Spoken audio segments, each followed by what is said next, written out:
It has been more than 5 years since the release of Death Stranding, Hideo Kojima's ambitious, open-world Strand Type game that featured a whole lot of walking, talking, stalking, and sneaking as you attempt to reconnect the United States of America.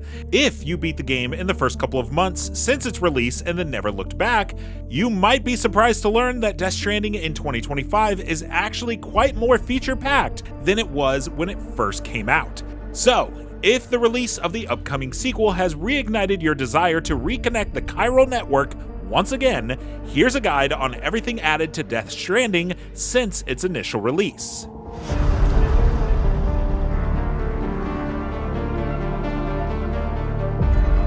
Technically, this isn't content that was added later since PC players had it from the beginning, but if you only played Death Stranding on console when it first came out and never touched it again, you missed out on a neat collaboration with Valve that brought the world of Half-Life to Death Stranding.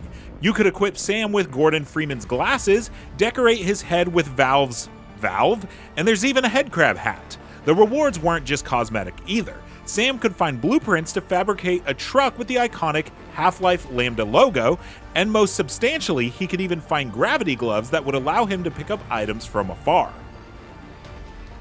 In Death Stranding's first year, virtually all of the patches added to the game were very minor, with patch notes that didn't go into any specificity regarding what actually was changed. For example, version 1.01 added AVX judgment to CPU check at startup, stability improvements, and general bug fixes. Version 1.02 allowed you to set different key bindings on PC for getting on and off your vehicle, along with some more bug fixes. Version 1.03 added DLSS support for NVIDIA Ampere GPUs, and version 1.04 added Ultra Performance mode for DLSS 2.1, along with improved game stability. The first major update to Death Stranding came in the form of a crossover with CD Projekt Red's Cyberpunk 2077. The free update, exclusive to the PC and released back in December of 2020, added 6 brand new missions featuring characters and lore from Cyberpunk.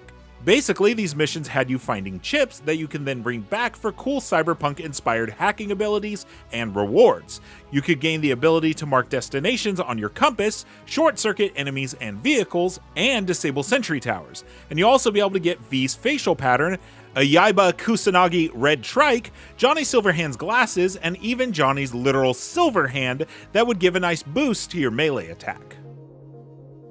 Released on March 30th, 2022 for the PS5, the Death Stranding Director's Cut marked by far the biggest post-launch update to the game, featuring all sorts of quality of life improvements, better visuals, new vehicles, new weapons, new missions, new equipment, and for console players, all the previously PC exclusive content like the aforementioned Cyberpunk and Half-Life crossovers.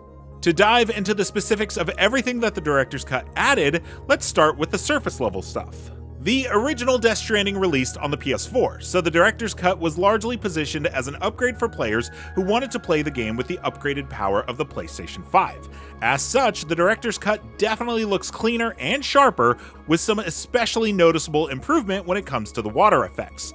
On PlayStation 5, you can now switch between performance mode with upscaled 4K resolution and a steady 60 frames per second, and quality mode with native 4K resolution and a targeted 60 frames per second that actually does a surprisingly good job of hitting that target all the way through.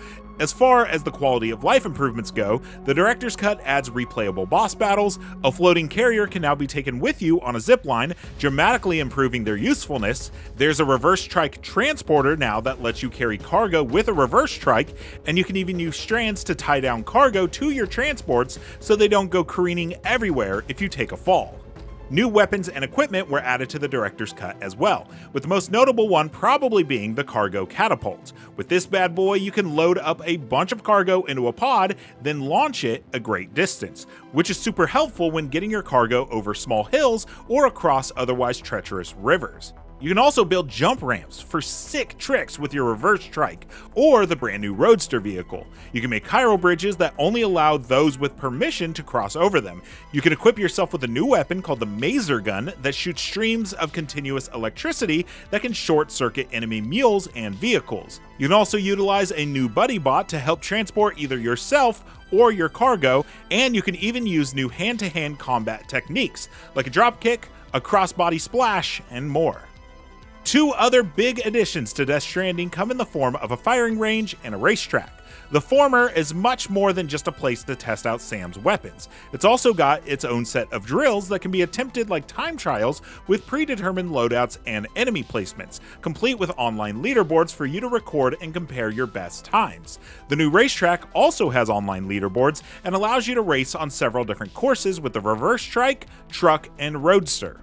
The director's cut didn't stop there either, content-wise. There are over 40 new standard orders and 3 new story missions available after beating the game, all of which take place in a new area called the Ruined Factory. There are new customization options, 8 new music tracks, and a handful of fun and spooky nightmare cutscenes to haunt Sam while he thinks he's safe in his private room.